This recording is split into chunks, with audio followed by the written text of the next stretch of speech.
All right, how you doing today, guys? Welcome back to another day of 7th grade math. Today is a beautiful day to learn about math. This is Mr. Gomez, your favorite teacher in the whole world, and today we're going to be talking about constant rates of change. We have already talked about this subject on the previous video. You can check the link over here. But before we start, if you haven't, please consider subscribing. If you know another 7th grader, 6th grader, or maybe an 8th grader that is struggling with this subject, please share this with them. Don't forget to subscribe, and if you want to support this channel, your parents want to support this channel, link down in the description. Let's go ahead and get started. So, just like on the previous video, constant rate of change is the value of k, and we had a formula, k equals y over x. That's to find the value of k, but the actual formula is going to be y equals kx. If they want you to write it as a formula, as an equation, you're going to use this form, okay? So, number one is already done for us. We have already talked about this, so I'm pretty confident that we can actually do number two. Remember, every time we have the values of time or weight, they're going to be on the bottom. What do I mean on the bottom? On that equation right there, okay? They're going to go on the bottom. And every time you have a table given to you, or whenever you write a table, you always have to put in the x value first and then the y value. So this was x and y, x, y, x, y, x, y. Okay? Always, every time you have a table given to you on an assignment or a test, label them. Okay? It's very important that you do that, so we can go ahead and do that for all of them before we start doing anything. That way you will avoid any confusion, any mistakes, anything like that. If you do that, and a way to remember that x goes before y, you can just look at the alphabet and x is actually placed one before y. X, y, z, right? So, number two, they're asking, is it proportional? Oh, we gotta find out. So the fast way to do this, let's find the change. It's changing by 3 on the bottom, and it's changing by 1 on the top. All of them is changing the same. So is it proportional? Yes. The equation, and this is where it comes about. So you're gonna find one of this, or this one is the easiest one. So you're gonna do k equals y over x. Look, y is at the bottom, so if I use the first column, that's going to be my 3. And the x is at the top. That's going to be my 1. So I basically just flip them, right? Whenever you have a table, just flip them. So 3 divided by 1 is just 3. 6 divided by 2 is also 3. 9 divided by 3 is 3, so forth, so on. They're all the same value. So the equation, once you find the value of k, you got to put it right there. So y equals, the value of k is what we just found, 3 and then x. Nothing changes but the k. The only thing you're changing is the k. It's constant. That's why it doesn't change. You have to put in a number in there. Number of hours. What letter do you use for the number of hours? You can say t for time, or you can use x, whatever. You can use t or x. And for car wash, well, you can use the letter C, or you can use, in this case, the letter Y. That's simple. Okay? Because that's what we're putting here, right? And you're done. Let's look at the other one. Number 3. Let's go ahead and write the equation and find k, and then write the equation. Let's go ahead and find k, and then write the equation. How much did it change right here? It changed by 0.75, and this one by 0.75. Right here, it changed by 1, it changed by 1.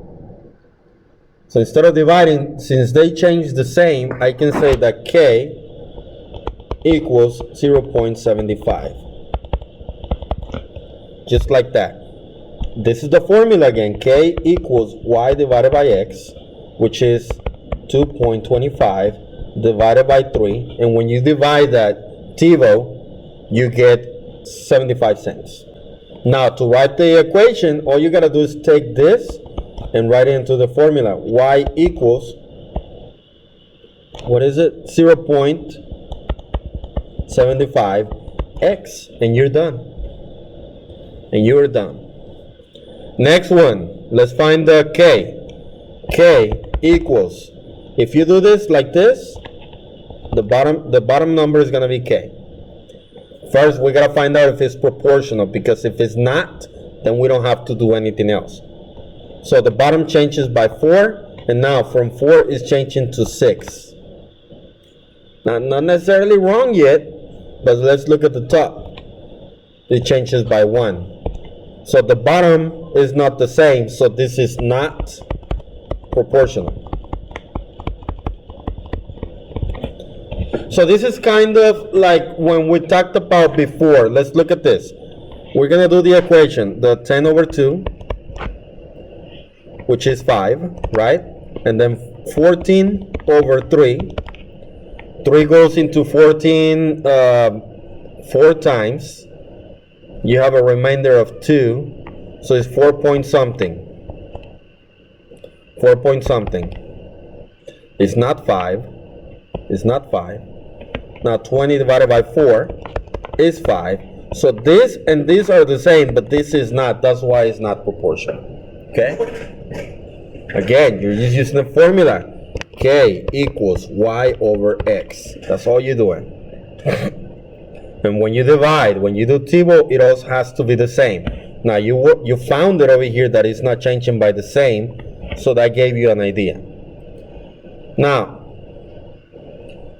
5 and 6, it says they show proportional relationships.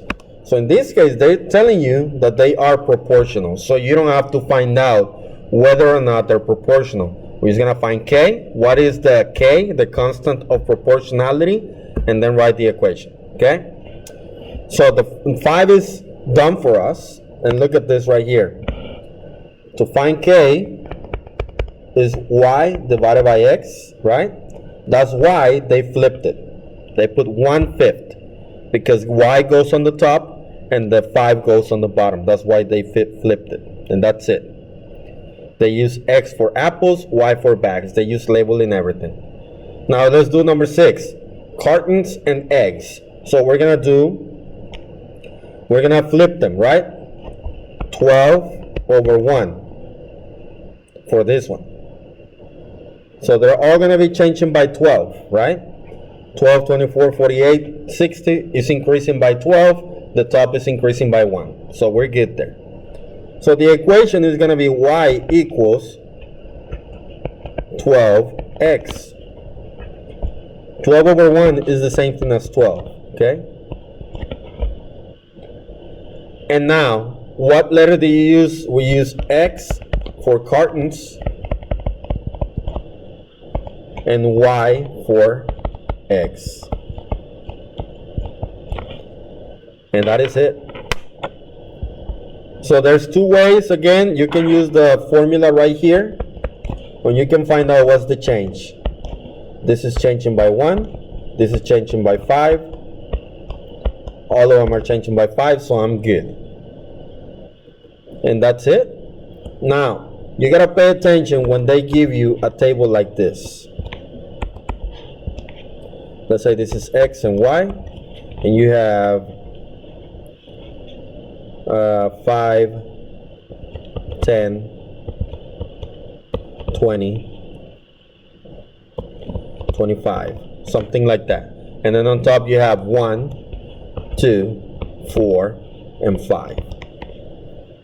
You wrote an 8, it's supposed to be a 5. Okay, something like that.